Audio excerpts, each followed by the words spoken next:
More than half a century after the Waltons first brought Walton's Mountain into American living rooms, its cast still holds a special place in television history. But what happened when the cameras stopped rolling? Some stars continued to shine, some quietly stepped away, and others left behind stories that fans still remember with emotion. In this Then and Now journey, we'll look back at the faces who made the series unforgettable, reveal how their lives changed over 54 years, and uncover where they are now. From cherished memories to unexpected turns, stay with us because a few of these updates may truly surprise you. John Boy Walton, played by Richard Thomas. He first appeared in The Waltons in 1972 at age 21. John Boy was the watcher with a notebook, turning poverty, grief, and family noise into sentences before he fully understood their cost. Thomas won the Primetime Emmy Award for The Waltons and later proved the role had not trapped him, returning again and again to demanding stage and screen work, from Stephen King's It to The Americans, Ozark, the national tour of To Kill a Mockingbird, and a 2017 Tony nomination for The Little Foxes. The boy who left Columbia for Los Angeles became a working actor for more than 6 decades. His private life also shifted under time's pressure. He married Alma Gonzalez in 1975, became a father to a son and then triplet daughters, divorced in 1993, and remarried Georgiana Bischoff in 1994, building a family of 7 children. In 2026, Richard Thomas is 75 and lives in New York. John Walton Sr., played by Ralph Waite. He first appeared in The Waltons in 1972 at age 44. John was stern without cruelty, a father whose silence often carried more weight than speech. Waite earned Primetime Emmy nominations for The Waltons and for Roots, later found a new generation through NCIS as Jackson Gibbs, and had recurring work on Bones after decades on stage and screen. His path had already been marked by unusual changes. He served in the Marine Corps, became a Presbyterian minister after Yale Divinity School, worked as a social worker and editor, then chose acting in his 30s. The deepest wound came before Walton's Mountain, when his daughter Sharon died of leukemia at age 9 in 1964. 2 years later, his first marriage ended. In later life, he returned to organized religion in Palm Desert, a father figure still carrying a father's grief.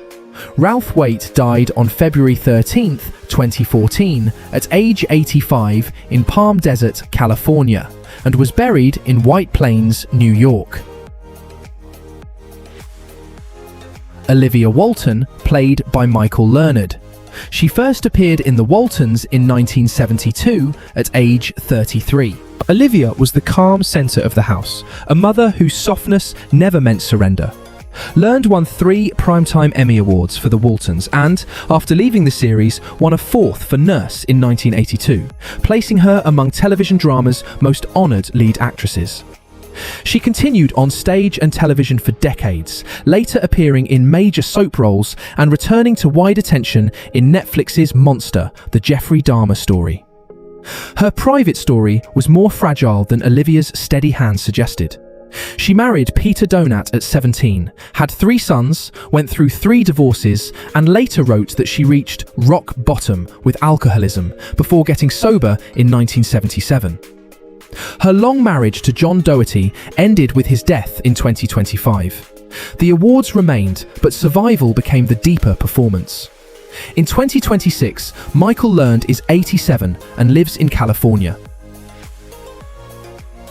The Grandfather, played by Will Geer. He first appeared in The Waltons in 1972 at age 70. Zeb Walton was earthy, mischievous, and rooted like an old tree, turning every porch scene into a lesson half told in laughter.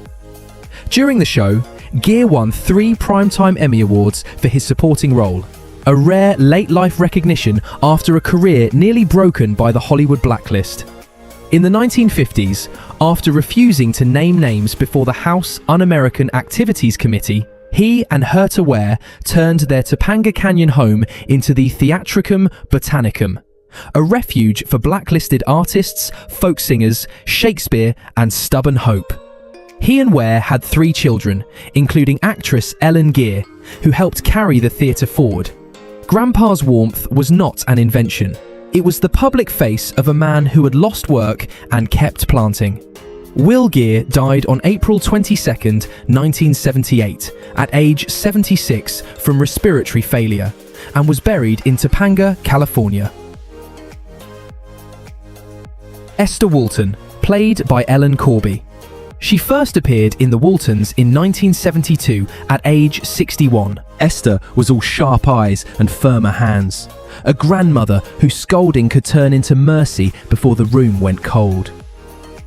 Corby had already earned an Oscar nomination and Golden Globe for I Remember Mama, but Walton's Mountain gave her the defining late career triumph. 3 Primetime Emmy Awards and a Golden Globe for playing Esther across the heart of the series. In November 1976, a stroke impaired her speech and limited her movement, forcing the show to write Grandma's silence into the story. Yet she returned in 1978, visibly changed, making survival part of the performance. Her earlier marriage, the cinematographer Francis Corby, had ended in divorce, and she had no children, but her work left a family larger than blood. Ellen Corby died on April 14, 1999, at age 87 after years of declining health, and was buried in Glendale, California. The first Ellen Walton, played by Judy Norton. She first appeared in The Waltons in 1972 at age 14. Mary Ellen was sharp, impatient, and stubbornly alive, the daughter who wanted more than the mountain was ready to give. Norton carried that force into a long career across stage, screen, music, writing, and directing, later appearing in projects such as Stargate SG-1, and building a presence through theatre work, recordings, conventions, and her behind-the-scenes videos about the Waltons. Her personal life was marked by early marriage to Douglas Taylor in 1976, divorce 2 years later, a later marriage to Robert Graves, and the difficult shadow of her 1985 Playboy appearance, a choice she made while trying to break the limits of her Mary Ellen image. Over time, she turned that restless search into work she could control, as performer, storyteller, and keeper of the show's memory. The role followed her, but it did not silence her. In 2026, Judy Norton is 68 and lives in Glendale, California. Jason Walton, played by John Walmsley. He first appeared in The Waltons in 1972 at age 16. Jason was the musical son, quiet at the edges of the family storm, carrying his ambitions in guitar strings and hymns. After the series, Walmsley built a second life as a musician rather than chasing only the face America knew. He had already voiced Christopher Robin in Disney's Academy Award-winning Winnie the Pooh and The Blustery Day, and later worked as a guitarist and vocalist with names including Richard Marx, the Doobie Brothers, Greg Allman, Merle Haggard, Roger Daltrey, and Brian Setzer. His personal life also changed shape. He married Lisa Harrison, who played Jason's wife Toni on the show, had a daughter, Brighton, and after their divorce in 2008, married Marion the same year. His later albums, including Going to Clarksdale and A Joyful Noise, sound like a man choosing craft over nostalgia. In 2026, John Walmsley is 70 and lives in Cornwall, England. Ben Walton, played by Eric Scott. He first appeared in The Waltons in 1972 at age 14. Ben was restless and practical, the brother whose schemes often hid a fierce need to prove himself. Scott remained with the series through its run and returned for several reunion movies, but his most defining later chapter unfolded far from Hollywood sets.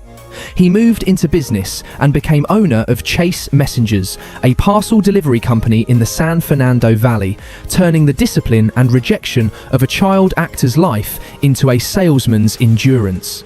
His private life carried a wound no career resume can soften. His second wife, Teresa Fargo, developed acute myelomonocytic leukemia during pregnancy and died on November 5, 1992, 2 days after their daughter Ashley was born. Scott later married Cynthia Ullman Wolfen and raised two more children, Emma and Jeremy. His story is not one of escape from Ben, but of surviving after him. In 2026, Eric Scott is 67 and lives in Los Angeles. Erin Walton, played by Mary Beth McDonough. She first appeared in The Waltons in 1972 at age 11. Erin was the searching daughter, caught between family duty and the pull of a wider life beyond the mountain. After the series, McDonough kept acting, but her larger achievement became the voice she built as a writer and health advocate. Her memoir, Lessons from the Mountain, made her the first Waltons cast member to write deeply about growing up inside the show, and her novel, Christmas on Honeysuckle Lane, was later adapted into a Hallmark Movies and Mysteries film. Away from the camera, she faced lupus and publicly linked her illness to leaking silicone breast implants, turning private pain into more than 25 years of breast implant safety advocacy with Congress and FDA. She also married Don in 2011 and became part of a blended family with 3 daughters. The girl who once played uncertainty learned to name it. In 2026, Mary Beth McDonough is 65 and lives in Westminster, California. Jim Bob Walton, played by David W. Harper. He first appeared in The Waltons in 1972 at age 11. Jim Bob was the restless youngest son, a boy of engines, airplanes, and half-built dreams. After the series, Harper carried the role into the 1982 reunion films, appeared in the Civil War miniseries The Blue and the Grey, and took small film parts in Fletch before returning for the 1990s Walton specials. His public life then narrowed by choice. By the time of the Waltons Mountain Museum opening in 1992, he was working as a scenic painter in Los Angeles, then later worked varied jobs, including at Eric Scott's messenger service, before returning to school to study business. In a later interview, he said he had not acted after a Walton Easter and described music, history, writing, and faith as his private passions. The boy who dreamed of flight did not vanish. He simply stepped off camera. In 2026, David W. Harper is 64, with Los Angeles the most recent verified city tied to his adult life. Elizabeth Walton, played by Kami Kotler. She first appeared in The Waltons in 1972 at age 7. Elizabeth was the youngest child, watching the adults' worries with a face that made childhood feel fragile and observant. Kotler did not spend adulthood trying to repeat that innocence. After the series and reunion films, she earned a degree in social sciences at the University of California, Berkeley, then became an educator, teaching in Nelson County, Virginia, near Earl Hamner Jr.'s Real Childhood Landscape. She later returned to California, taught at Environmental Charter High School, helped found Ocean Charter School, and became founding principal of Environmental Charter Middle School, Gardena, before working in strategic initiatives and educational consulting. Her verified personal life points to a quieter achievement: marriage to Kim Howard, 2 children, and a move from child stardom into schools built for other children's futures. In 2026, Kami Kotler is 61 and lives in Los Angeles. Godsey, played by Joe Conley. He first appeared in The Waltons in 1972 at age 44. Ike was the storekeeper with a nervous smile, the man behind the counter who made the mountain feel like a town. Conley had spent years in small television parts before the role gave him lasting visibility across 9 seasons, later returning as Ike in reunion movies and publishing his autobiography, Ike Godsey of Walton's Mountain, in 2009. His life was also practical in a way that suited the character. After military service in Korea, he built a real estate career in the San Fernando Valley and was running 3 agencies by the early 1970s. He married Jacqueline Stakes and had 2 children, then married Louise Teachin in 1969 and had 2 more. In his final years, dementia slowly pulled him away from the public warmth he had once carried so easily. Joe Conley died on July 7, 2013 at age 85 from complications of dementia in Newbury Park, California. Corabeth Godsey, played by Ronnie Claire Edwards.